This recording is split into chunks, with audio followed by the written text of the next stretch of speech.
जीवन में जीवन से बढ़ के कोई गोल या लक्ष्य नहीं हो सकता। कोई डॉक्टर बनना, इंजीनियर बनना, सीए ऑफिसर या डायमंड बनना, ये बहुत इंपॉर्टेंट है, लेकिन इससे भी ज्यादा इंपॉर्टेंट है एक अच्छा इंसान बनना। और आप टीम बनाएंगे, टीम बनाने के साथ साथ डायमंड होना, डायमंड बनना बाई प्रोडक्ट है, लेकिन डायमंड बनने के साथ साथ, इंजीनियर बनने के साथ साथ, कोई बड़ा ऑफिसर बनने के साथ साथ एक अच्छा इंसान भी बनना बहुत जरूरी है। और यही एक वजह है, यही एक कारण है यहां पर लोग कि कोई बनावटी किसी का दिखावा नहीं करते। यहां पर लोग, अनजान लोग जुड़ते हैं और अनजान लोग सबसे खास बन जाते हैं, रिश्तेदार से बढ़ के बन जाते हैं, भाई बन जाते हैं, आपका परिवार बन जाता है। ये सबसे ज्यादा महत्वपूर्ण है।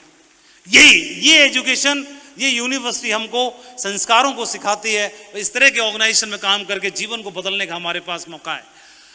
हमें पढ़ने के लिए सुना स्कूल में कि जब भी कोई एटम टूटता है तो उसके खंडन से, उसके विखंडन से ऊर्जा का निर्माण होता है, एनर्जी बनती है। जब भी कोई चीज टूटती है तो एनर्जी का निर्माण होता है, ऊर्जा निकलती है।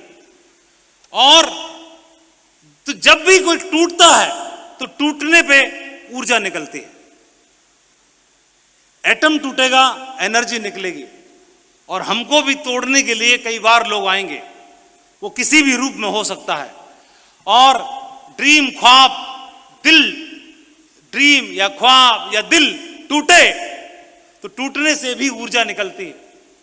कोई उस ऊर्जा से बिल्कुल बिल में घुस जाता है और कोई बिजली बना लेता है, कोई नेगेटिव इंसान बम बना लेता है उस ऊर्जा का इस्तेमाल करके।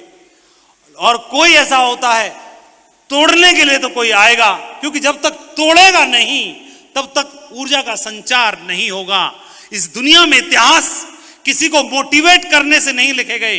इस दुनिया में इतिहास किसी को ताने मारे गए और जब उसको यहां पे लगी तब उसका जीवन में इतिहास बनाया गया।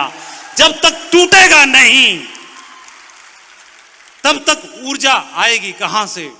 और हमको और आपको तोड़ने के लिए भी कोई ना कोई आएगा, ताने मारने के लिए। हमको तोड़ने के लिए आएगा तो सही, लेकिन ताने सुन के एक आदमी रुक जाता है और एक आदमी वहीं से कमिटमेंट करता है कि मैं अपने घर का, मेरे रगों में खून दौड़ता है, इसकी सौगंध मैं करके दिखाऊंगा। यहीं से आदमी निकलता है। और दो लाइनें, हिम्मत का सागर लांघो तो लहर लहर जयकारा होगा।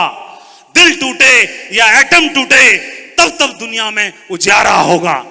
और हमें मौका मिला है, एक ऐसे इंसान का उदाहरण बताता हूं जिनका एक रोड एक्सीडेंट में क्रिसमस का ट्री खरीद रहे थे, क्रिसमस का ट्री लेने के लिए गई बेटी और पत्नी, रोड एक्सीडेंट में उनकी डेथ हो गई ऑन स्पॉट। एक बेटा था, उसको ब्रेन कैंसर हो गया।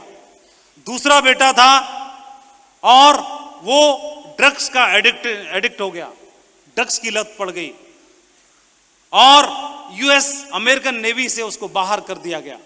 एक बेटे को, एक को कैंसर हो गया, ब्रेन कैंसर। पत्नी और बेटी रोड एक्सीडेंट में चली गई। खुद को भी चेहरे पर, आधे चेहरे पर पैरालिसिस हो गया, खुद को भी फेशियल पाल्सी। और despite the negative life situation this man at the age of 78। और ऐसा इंसान, इतनी हौसले हैं उसके पास, इतनी मजबूती है उसके पास कि 78 साल की उम्र में, 60 साल की उम्र में आदमी रिटायरमेंट के बारे में सोचना शुरू करता है। 78 साल की उम्र में वह दुनिया के सबसे पावरफुल कंट्री पे की सबसे पावरफुल सीट को संभालता है। और वो कोई और नहीं, जो बाइडेन, जो अमेरिका के राष्ट्रपति के पद को संभालता है। दुनिया में जब जब कोई इंसान मजबूती के साथ खड़ा होता है, परमात्मा उसके लिए डेस्टिनी उतनी ही बड़ी तैयार भी कर देता है। और हम और आप लोग सामान्य लोग हैं, और इस सामान्य लोगों ने ही पूरा इतिहास उठा के देखें, जितने भी नोबेल पुरस्कार विजेताओं को उठा के देखें, जितने भी भारत रत्न पाने वालों को देखें, जितने भी दुनिया में इतिहास लिखे गए उनको अगर निकाल के देखें तो सब साधारण और आम और आप जैसे लोग ही थे। बड़े लोगों ने कभी इतिहास नहीं लिखा, साधारण और आम लोगों ने इतिहास लिखा है। और परमात्मा का एक बात के लिए तो शुक्राना अदा बनता है कि उन्होंने भी हमको भी आम और साधारण बनाया। इसका मतलब वह हमसे भी कुछ बड़ा करवाना चाहता है। तैयार हैं आप लोग? और मैंने तो यही बोला था कि हर असफलता के बाद अपने आप से यही दोहराएं, अपने आप से ये बात जरूर दोहराएं कि ऊपर वाला कुछ बड़ा देना चाहता है। इतिहास रचने वाले कभी पीछे मुड़ के नहीं देखते, जो पीछे मुड़ के देखते हैं वो कभी इतिहास नहीं रचते। और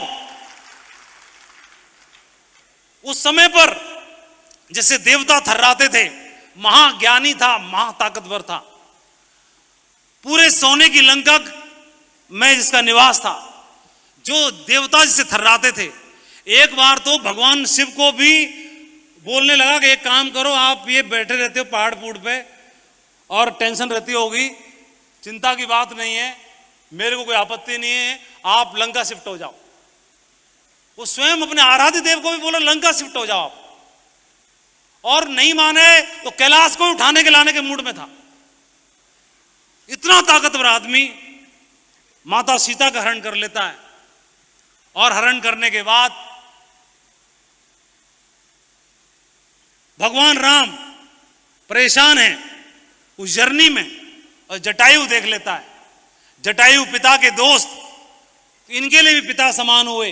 तो जटायु पूछते हैं कि मैं तो अब जाने वाला हूं, ऊपर स्वर्ग में पिता से मुलाकात होगी महाराज दशरथ से, तो क्या संदेशा दूं, मुझे ये बताओ। राम से पूछते हैं, भगवान राम से पूछते हैं।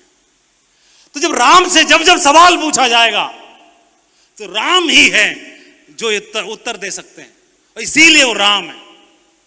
राम से जब सवाल पूछा जाएगा कि ऊपर क्या जवाब दूं, पिता को मुलाकात होगी, तो भगवान राम ने जवाब दिया कि सीता हरण तात जन कहूं पिता सन जाए। तो राम ने क्या जवाब दिया? जो मैं राम तक कुल सहित कहे दसानन आए। आपको कुछ भी बोलने की आवश्यकता नहीं है पिताजी को। अगर मैं राम हूं तो कुल और वंश सहित कसम है मुझे अपने बाप की, जो मैं राम हूं तो कुल खानदान सहित रावण आके स्वयं वहां पर बताएगा कि क्या हुआ। ये रावण आके स्वयं बताएगा अगर मैं राम हूं तो। और मैं आप सब बिहार की मिट्टी का आह्वान करता हूं कि जो मैं हूं तो हर ताना मारने वाले को क्या हुआ कंपनी का, डायमंड शिप का क्या हुआ, कार का क्या हुआ, जो मैं हूं तो मैं जवाब नहीं दूंगा। सौगंध है मुझे, जो मैं हूं तो मैं जवाब नहीं दूंगा, मेरी रेंज रोवर जवाब देगी। जो मैं हूं तो मैं जवाब नहीं दूंगा, सौगंध है मुझे। 5000 लोगों का हॉल जश्न मेरा पास, वो जवाब देगा कि मैं क्या कर रहा हूं। जो मैं हूं तो सौगंध है मुझे, मैं नहीं, मेरा डायमंड शिप का ताज जवाब देगा। जो मैं हूं, और जिन लोगों ने ये चैलेंज और ये ताना क्या हुआ, इसका जवाब मैं नहीं दूंगा। जो मैं हूं तो जवाब मैं नहीं दूंगा, मेरी सफलता जवाब देगी, मेरी सफलता जवाब देगी। और यही किया। ये आपके सामने खड़े हैं, इन लोगों को भी पूछा गया कि हाँ जी क्या हुआ। आज इनकी सफलता सबके मुंह पे ताला लगा के रखती है। क्या आप लोग भी तैयार हैं? आप लोग कितने लोग बोलते हैं कि वो जवाब नहीं देंगे आज के बाद किसी को भी, उनकी सफलता एक दिन जवाब देगी, उनकी गाड़ी एक दिन जवाब देगी। बोलते हैं बहुत बहुत बधाई हो, ग्रेट। यही कमिटमेंट, यही स्पिरिट चाहिए आप लोगों के लिए। जोरदार तालियां होनी चाहिए। बहुत बढ़िया।